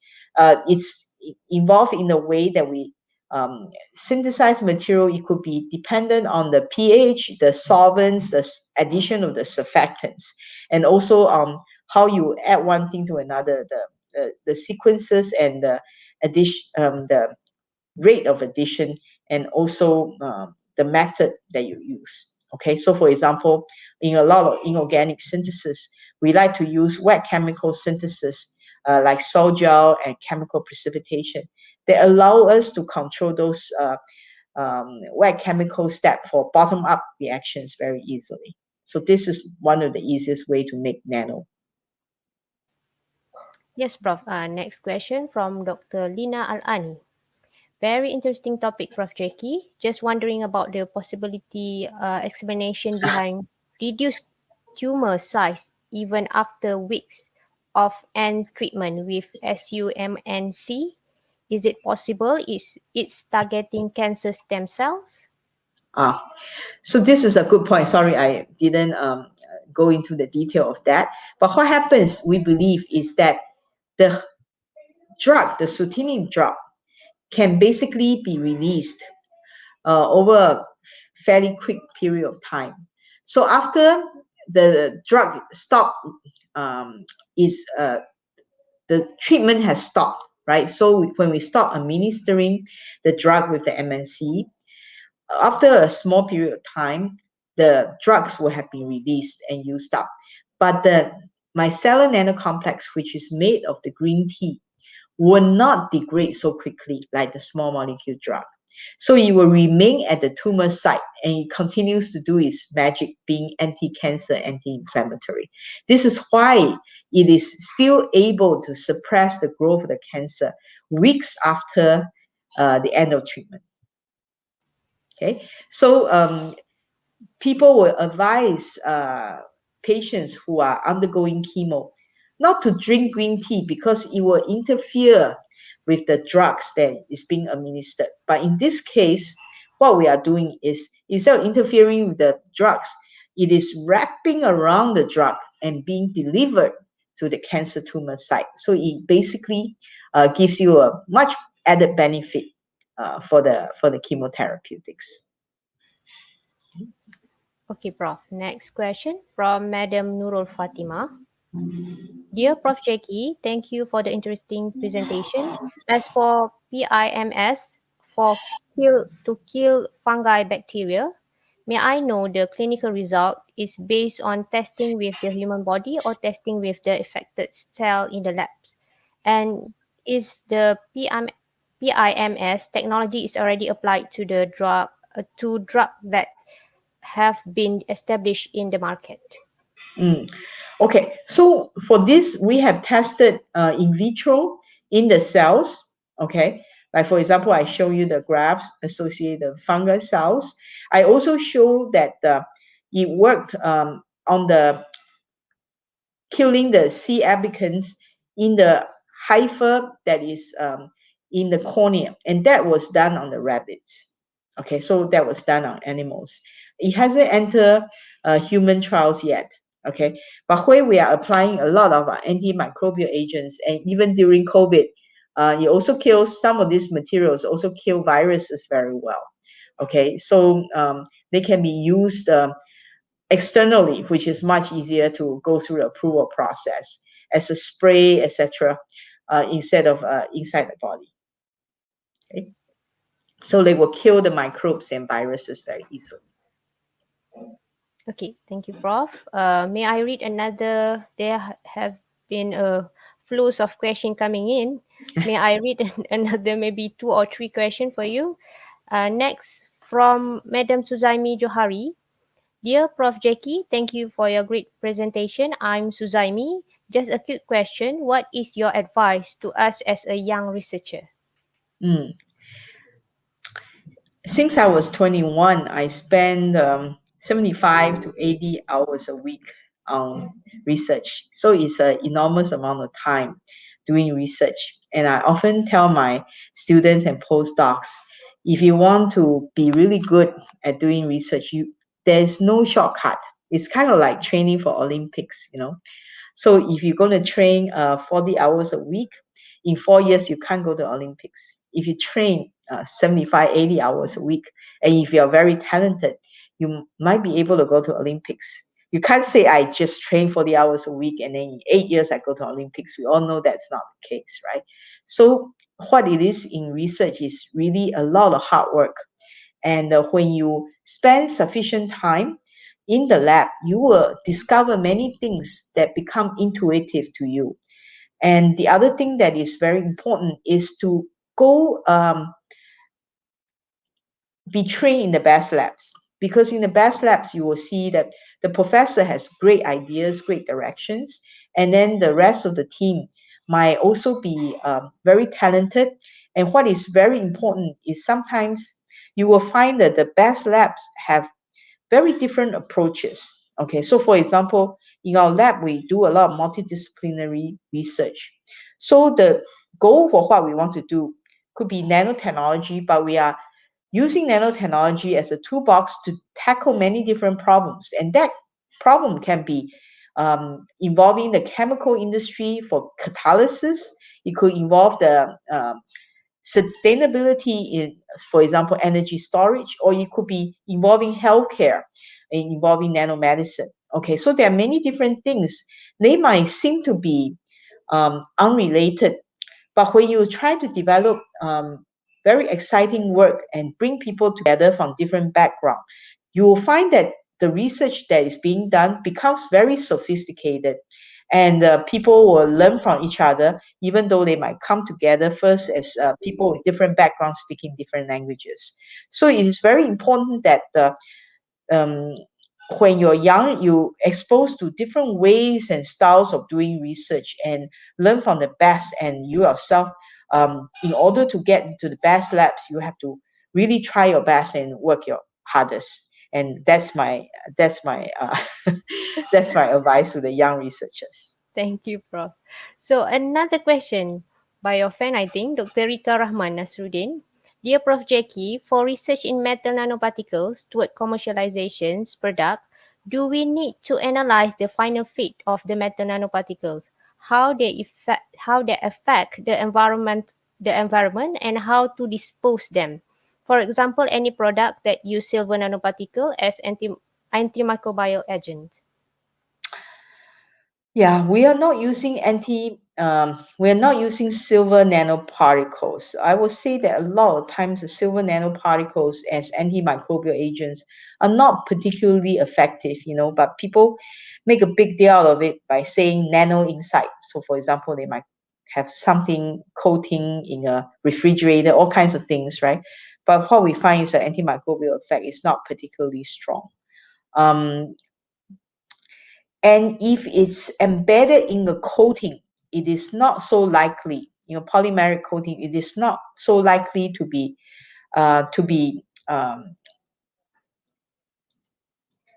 emitted to the atmospheres. Okay, and as people and chemical engineers and chemists know, when we develop this catalyst, we are putting them, for example, as pellets, not so much as powder, unless we are using things like trickle bed reactor, right? And they're always typically enclosed in the reactor and sometimes used as a coating in a honeycomb. So it's very unlikely, I would say, that they get emitted to the environment or the atmosphere. Okay, and this is how most of the nanoparticles are being used right now. Okay, Prof. Let me just ask this last question for you from Dr. Liu Beifin. Thank you for your excellent sharing, Prof. Jackie. As we all know, copper, silver, or titanium dioxide nanoparticles are applied in antiviral application, especially during the COVID-19 pandemic. However, we also concerned on the nanosafety issues, for example, mask or antiviral spray related application. Could you please share your opinion with us? I would say that none of these nanoparticles are very good antimicrobial or antiviral applications. I will advise you to use alcohol. They are much better and faster at killing the viruses, honestly. Okay, yeah. So some people are trying to apply things onto the mask. The mask has to have good enough filter system so that you don't end up breathing into these particles. This is definitely a valid concern. Okay, and I also see all kinds of things. People use carbon nanotubes, graphene, all kinds of things. Yeah, they need to be properly processed. Otherwise, there will be a problem going to your respiratory system. Right. Agree, Prof. So now, thank you again, Prof. Dr. Jackie Ying, for the great insight and sharing. It surely will be a great takeaways for all our audience. So now I would like to invite again Professor Dr. Muhammad Rafiq Johan to present the token of appreciation as a symbolic act to Professor Dr. Jackie Ying.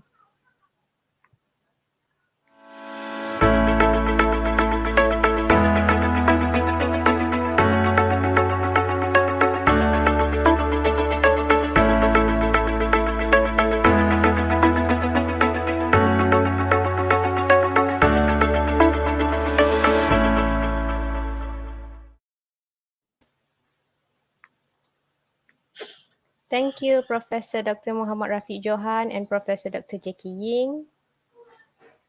Thank you. Thank you, Prof.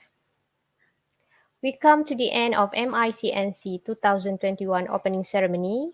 Thank you to all honorable guests, distinguished guests, ladies and gentlemen.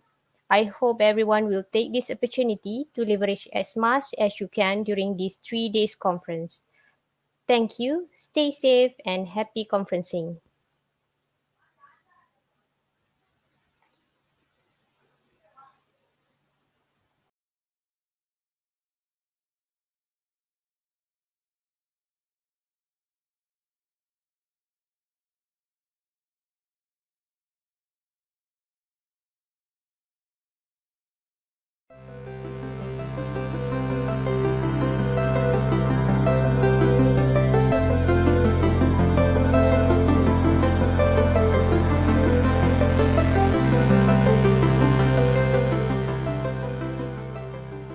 Introducing the latest cold field emission technology with our new and innovative Hitachi Regulus series, providing the ultimate in resolution across all voltage ranges and imaging needs.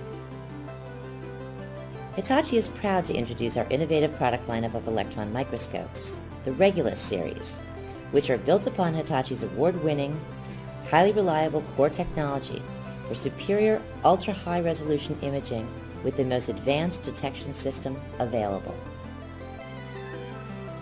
The Regulus series Cold Field Emission SEM provides unsurpassed image observation and microanalysis at low acceleration voltage conditions, as well as delivering unmatched beam brightness and stability. The Regulus series novel CFE gun technology employs our patented mild flashing technology and an advanced vacuum system design, which greatly minimizes gas molecule deposition on the emitter tip.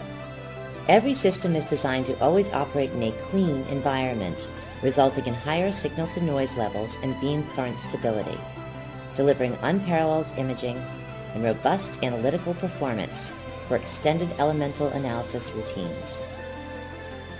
As with all Hitachi electron microscopes, EBSD can be added to further enhance the analytical capabilities of the instrument.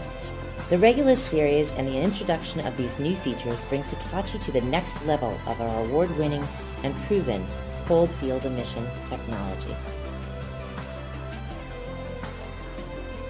These enhanced performance capabilities open a new gateway for ultra-low voltage surface analysis as low as 10 volts, optimized for the observation of beam-sensitive samples such as polymers or organic materials in their natural state, without beam damage or sample deformation.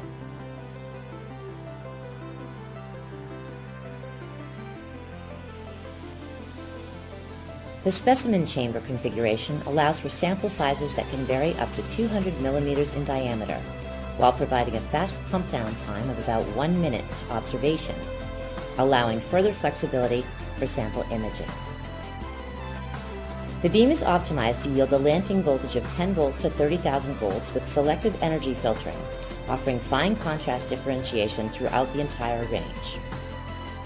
New to the Regulus series are additional detectors selectively tuned by the user mounts to imaging a wide range of backscattered electrons at the atomic level, resulting in rich contrast levels and surface details. A STEM detection device is also available on the Regulus series, which provides internal specimen information that can be obtained simultaneously along with a secondary electron image.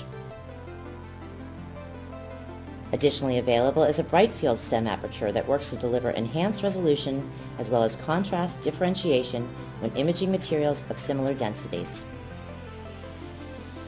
The Regulus series is outstanding for biomedical research applications.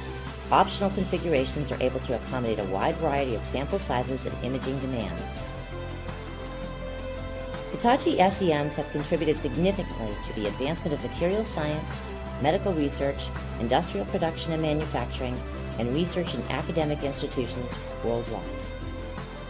A multitude of supported applications such as correlative imaging for light and electron microscopy, or correlative techniques with AFM, in addition to others in the field of image processing and automation, are designed out of the box with every Regulus series microscope. Continuing in this tradition of providing robust, reliable, and innovative instrumentation with the lowest cost of ownership, Hitachi's Regulus series delivers the ultimate FESEM with unmatched brightness and beam stability, affording ultra-high resolution imaging and high-quality elemental analysis at low voltages, with a variety of configurations to meet your requirements.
Ladies and gentlemen, on behalf of the Conference Organizing Committee, we would like to give a friendly announcement.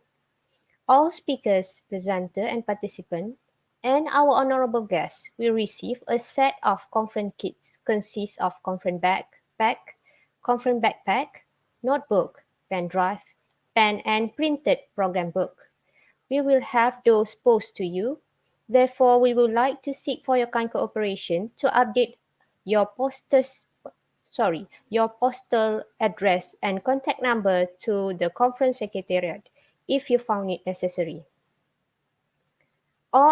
You all are invited to stay tuned on the front stage for our next plenary sessions and also keynote session by distinguished Professor Dr. Suresh Bhargava and keynote session 1 by Associate Professor Dr. Ruslinda A. Rahim that will be broadcast on 12:10 p.m. accordingly.